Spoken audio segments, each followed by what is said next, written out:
Con relación al tema del panel, lo que quisiera es compartir en esta oportunidad la experiencia de Fundaungo en términos del uso de la evidencia para informar el debate público sobre el seguimiento al COVID-19.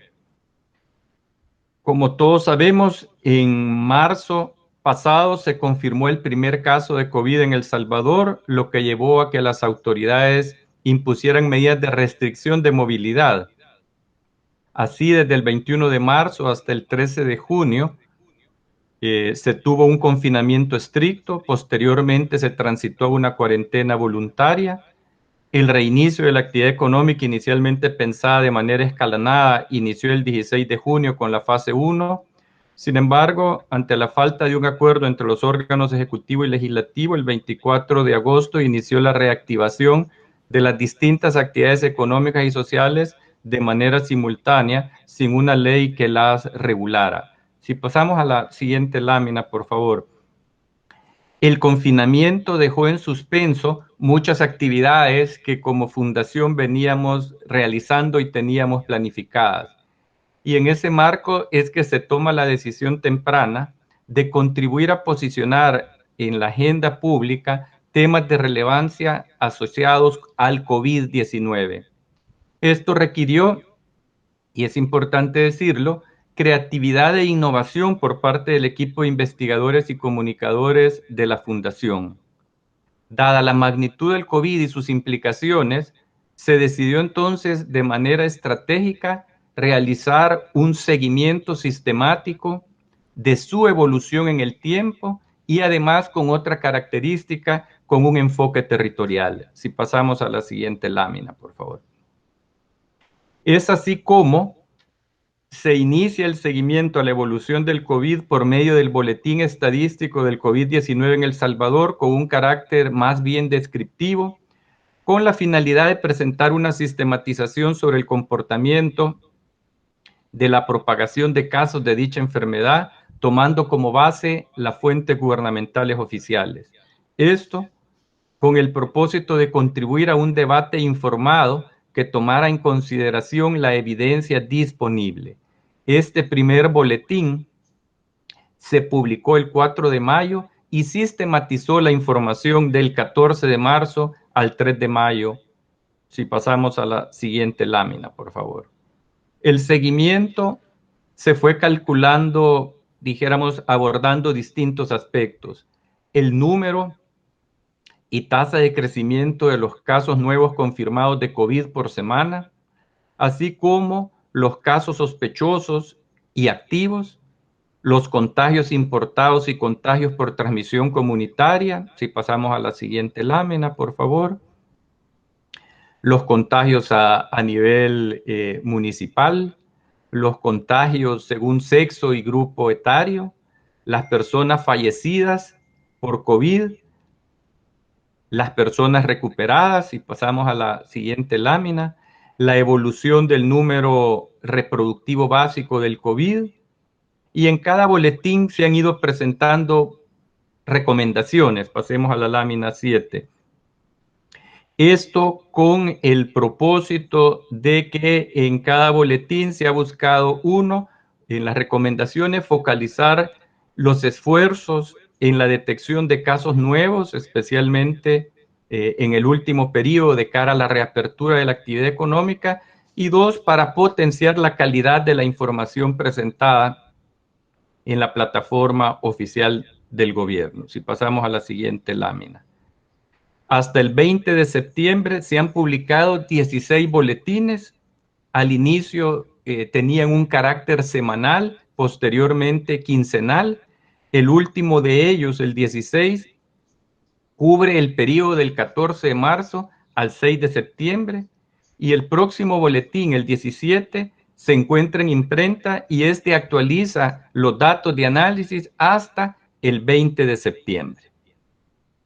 Con el fin de profundizar en la evolución del COVID-19, se adoptó un enfoque territorial que implicó entonces ir más allá del dato nacional para procesar la información a nivel departamental y municipal. En esta lámina se puede ver la evolución en términos de los municipios afectados desde la semana 8 a la semana 25. En una primera etapa, el número de municipios afectados con casos confirmados eran pocos. En la semana 8, el número de municipios sin casos eran 136, 83 tenían entre 1 y 3 casos, 25 municipios con 4 a 10 casos, 12 con 11 a 30 casos y 6 más de 31 casos. Luego, en la gráfica ustedes pueden ver la evolución que esto fue teniendo en la medida se fue extendiendo la cobertura del COVID en el país. Ya para la semana 15, la que corresponde del 22 al 28 de junio, al inicio de la cuarentena voluntaria, el número de municipios sin casos se había reducido a 48, eran 74 los que tenían de 1 a 3 casos, 58 de 4 a 10 casos, 46 de 11 a 30 casos y 36 municipios más de 31 casos. Luego se siguió extendiendo y así para la semana 25, que va del 31 de agosto al 6 de septiembre, el número de municipios sin casos se había reducido a 7, 27 son los que tienen de 1 a 3 casos, 53 de 4 a 10, 75 de 11 a 30 y 100 más de 31 casos. Pasemos a la siguiente lámina, por favor. Con el propósito entonces de entender con un enfoque territorial, en el primer boletín se introdujo un mapa indicando los pocos municipios con casos. Al 3 de mayo, 88 municipios contaban con reporte de casos positivos de COVID por transmisión comunitaria en el país, independientemente del número de casos que había en cada municipio. Pero en ese marco se volvía necesario profundizar en el análisis sobre el número de casos para comprender de mejor manera su evolución. Pasemos a la siguiente lámina, por favor. Así, a partir del segundo boletín, se han incluido dos mapas que voy a compartir con ustedes del último boletín 16, es decir, con información al 6 de septiembre. Para los propósitos de análisis, los 262 municipios se clasificaron en 6 rangos. Sin casos en color blanco, de 1 a 3 casos en color gris, de 4 a 10 casos en azul claro, de 11 a 30 casos en morado, de 31 a 99 casos en morado oscuro y de 100 casos o más en azul oscuro.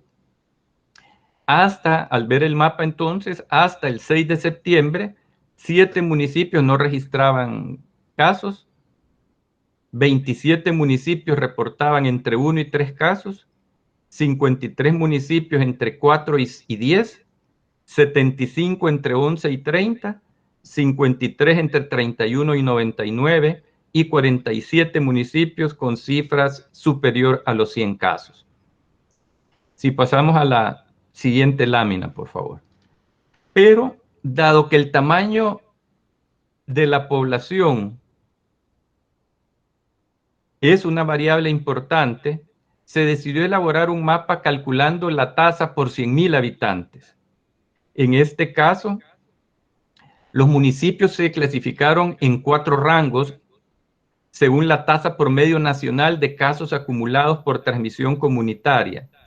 El primer rango es de 0, de municipios que no reportan ningún caso y que están en color blanco. El segundo rango es de 0.01 a 173.20 por 100,000, que corresponden a municipios que reportan casos, pero cuya tasa es igual o menor a la mitad de la tasa promedio por transmisión comunitaria. Estos están en color gris.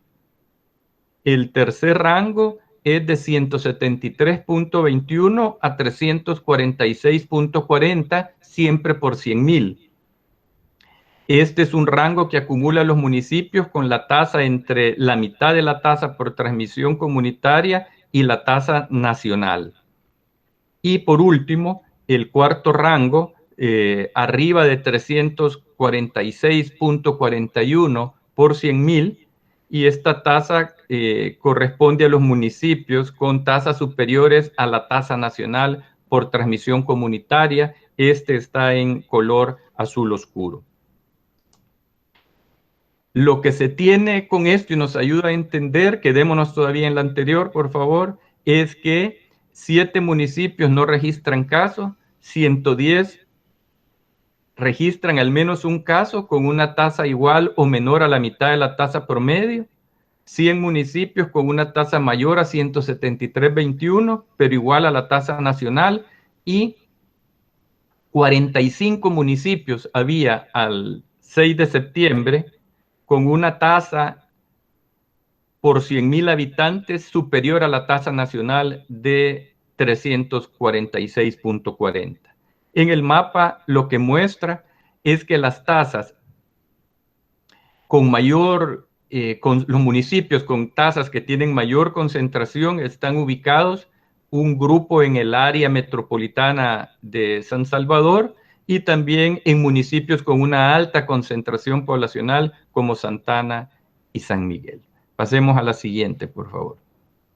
Bueno, con el propósito de profundizar en el análisis de los datos, lo que se fue haciendo es de ir siguiendo la evolución del número y la tasa de crecimiento de los casos confirmados por semana, comparando o desagregados por la región del área metropolitana de San Salvador, que estaría en la barra en el color azul, y el resto de municipios que estaría en el color gris.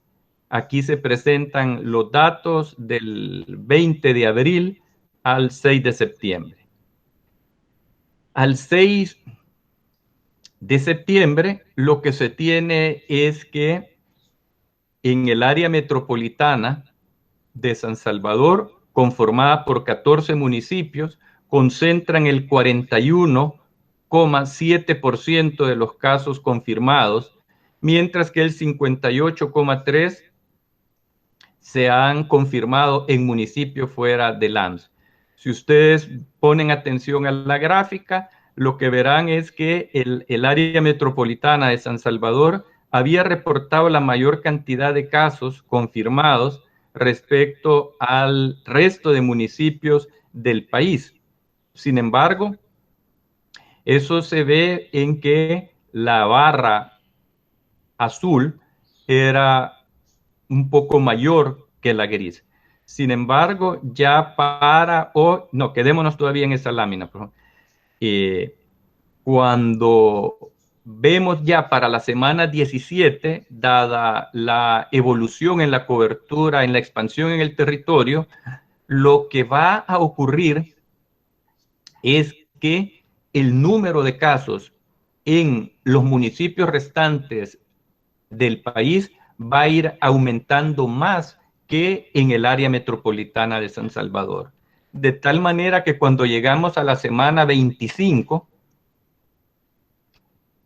el número de casos nuevos semanales confirmado en el AMS se redujo en 32%, pasando de 366 a 247, mientras que los casos nuevos confirmados en el resto de municipios también disminuye, pero en una menor proporción.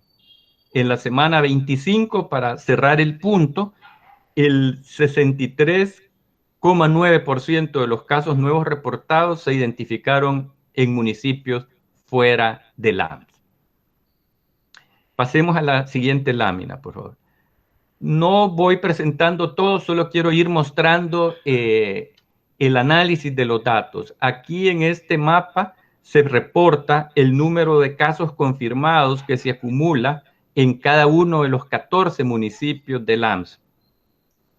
El municipio de San Salvador concentra el 23%, Soyapango el 20,9% y Santa Tecla el 13,2%.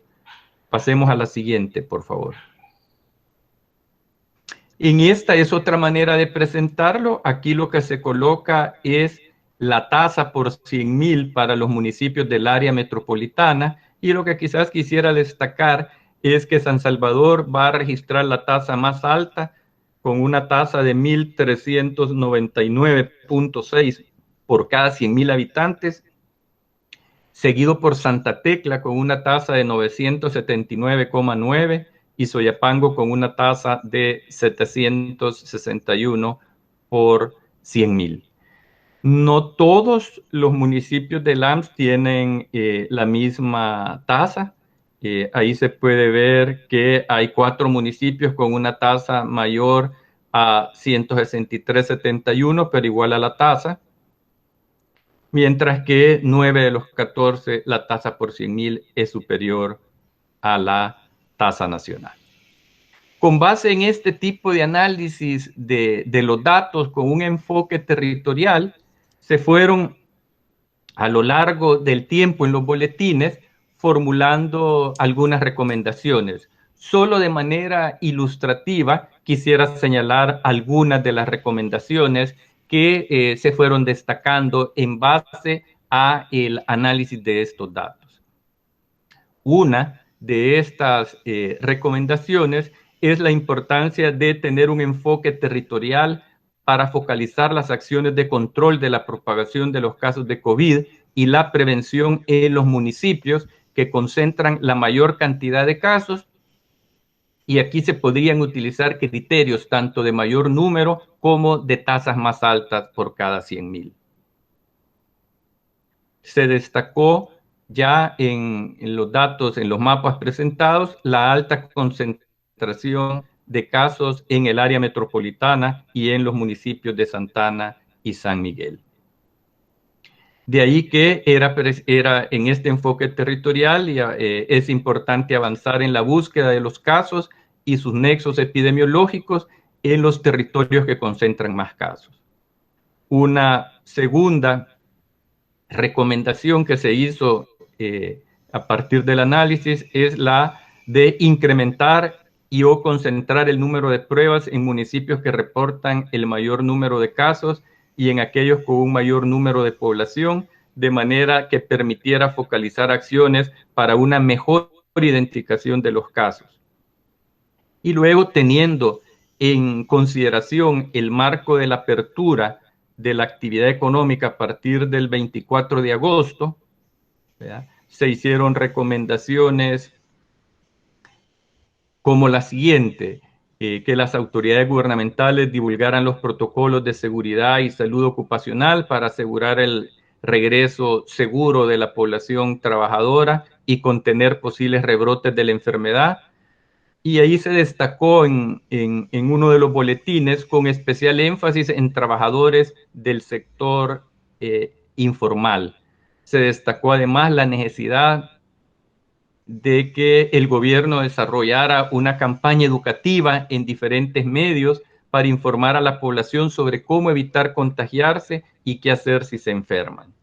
Y una cuarta, dada este escenario de la reapertura de la actividad económica, era un llamado a ponerle atención a un riesgo posible de rebrote que presentaba el transporte público de pasajeros. Por lo que era necesario realizar un seguimiento al cumplimiento de las medidas de distanciamiento físico y desinfección de forma tal de reducir la posibilidad de contagios. Pasemos a la siguiente lámina. Además, se creó un micrositio en nuestra página web. A este tema me voy a volver más adelante, en donde se habilitó una aplicación de visualización de datos en formato dinámico. Esto ha resultado de utilidad para usuarios que quieren indagar tendencias y con información actualizada. Esta aplicación actualiza diariamente los datos. Pasemos a la siguiente lámina, por favor.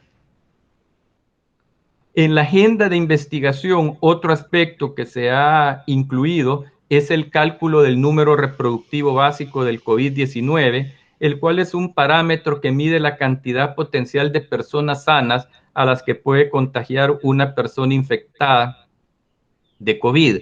Esta cifra depende del comportamiento de los casos activos y recuperados a lo largo del tiempo. Pasemos a la siguiente, por favor. Al 6 de septiembre, ahí se tiene la evolución a la semana del 6 de septiembre. Esta cifra asciende a 1.94, que indica que una persona infectada de COVID en promedio puede contagiar potencialmente a 1,94 personas sanas. Reitero que este se calcula a partir del comportamiento de los casos activos y recuperados. Pasemos a la siguiente lámina, por favor.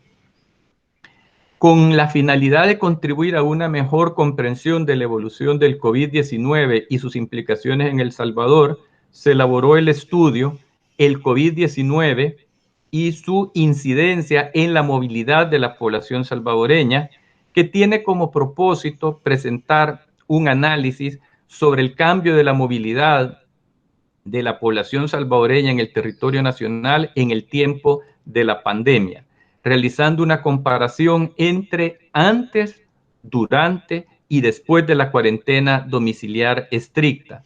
Para esto se han usado datos de los reportes de movilidad local de Google LLC. Quisiera presentar solo como ejemplo del contenido del estudio dos láminas. Por tiempo no puedo detenerme en ellas, pero a quien le interese lo invitamos a leer el estudio. Pasemos a la siguiente lámina, por favor. Esta es la movilidad de persona hacia lugares de trabajo. En la línea base, dijéramos, lo que se tiene es cuál es el cálculo del comportamiento previo, y lo que se puede ver es la disminución que se fue dando en términos de la movilidad hacia los lugares de trabajo, y esto había arrancado previo a la cuarentena, pero va a profundizarse, dado que durante la cuarentena, dado que el trabajo es una categoría que se muestra susceptible a los decretos que limitaban la movilidad de las personas y sus pensiones laborales, producto de la reducción de la actividad económica. Incluso lo que se puede observar es que al finalizar la cuarentena domiciliar obligatoria y ante el reinicio gradual de actividades económicas, la serie tiene un comportamiento notablemente estable y estacional, aunque ha ido desde luego aumentando entre julio y agosto. Si ponemos la siguiente lámina, solamente para ilustrar, esta muestra la movilidad de personas hacia las zonas residenciales, o dicho de otra manera quizás más clara, la permanencia en los hogares. Si ustedes ven, lo que hay entonces es en la lámina anterior una reducción de la movilidad hacia los lugares de trabajo, y lo que se observa es un incremento en la permanencia de las personas en los hogares. Y ahí está la evolución que esto ha tenido durante el periodo previo a la cuarentena, durante la cuarentena y en el marco de el inicio después del vencimiento de la cuarentena domiciliar. La movilidad siguió disminuyendo, pero no de una manera acelerada. Pasemos a la siguiente lámina. Y acá lo que quería mostrar básicamente es que además del seguimiento a la evolución del COVID o los estudios que he comentado, también se organizaron foros con el propósito de abordar posibles impactos del COVID en el desarrollo económico y social. Con esta lámina se ven 2 foros y pasamos a la siguiente. Otro foro fue sobre el tema de los efectos de las remesas en Centroamérica y otro foro sobre los desafíos para el calendario electoral de cara a las próximas elecciones de febrero 2021. Pasemos a la siguiente, por favor. Más recientemente se han desarrollado 2 conversatorios con especialistas sobre los desafíos de los gobiernos locales frente a la apertura de la actividad económica. Ahora vamos a recorrer brevemente el micrositio que tenemos en nuestra página web para quien le interese, si me apoyan con eso.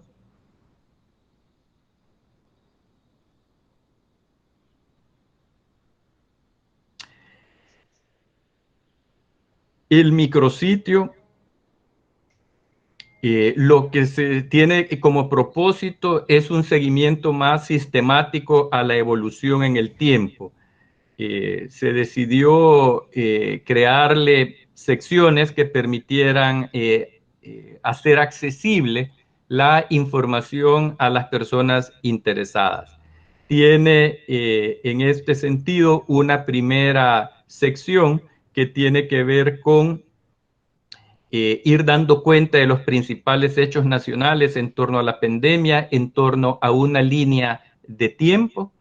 Desde el inicio se va actualizando cada cierto tiempo. Si pasáramos a la siguiente sección, esta da cuenta de los principales normativas emitidas por el órgano ejecutivo y legislativo. Hay un gráfico que ha buscado hacer de una manera visual el tipo de regulación adoptada, pero además hay un cuadro sobre la normativa del órgano ejecutivo y otro cuadro sobre uno sobre los decretos ejecutivos y otro sobre los decretos legislativos. Si pasamos a la siguiente, por favor. Esta es para el seguimiento estadístico que les decía, que se actualiza de manera diaria, y ahí, dijéramos, permite ir consultando la evolución de las tendencias. Se han seleccionado algunos gráficos que han parecido relevantes, de manera tal que la información ahí actualizada está disponible. Si pasamos a la siguiente, acá lo que se ha creado es un repositorio con publicaciones. Está dividido en 2 partes. Una son las publicaciones nacionales.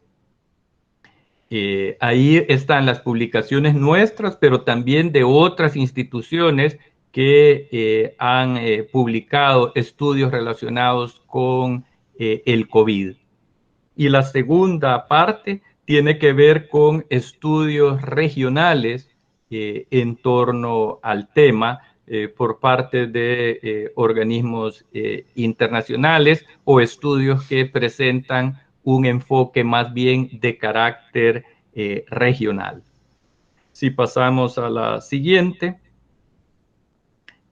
Se ha además creado una sección que presenta información sobre las actividades realizadas, de manera tal que si alguien no estuvo en los foros, pueden consultarlos ahí. Y por último, hay una sección multimedia que presenta algunos de los materiales que se han producido en el marco del seguimiento.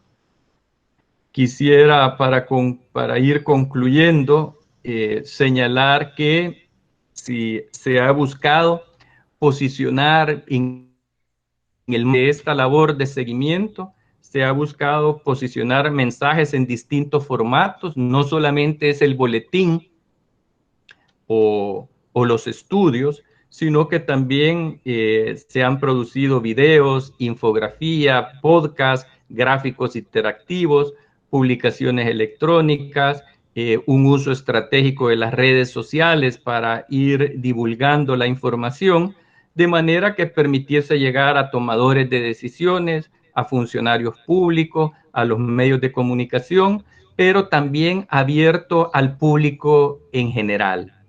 En términos de retos, ha implicado usar las nuevas tecnologías para conectar con audiencias más amplias y hacer más accesible y comprensible el análisis de los datos sobre el COVID-19. Les quisiera, para concluir, invitar a los que aún no lo han hecho a visitar, después de este panel, a visitar el micrositio y a conocer con más detalle la información que está disponible. Muchas gracias.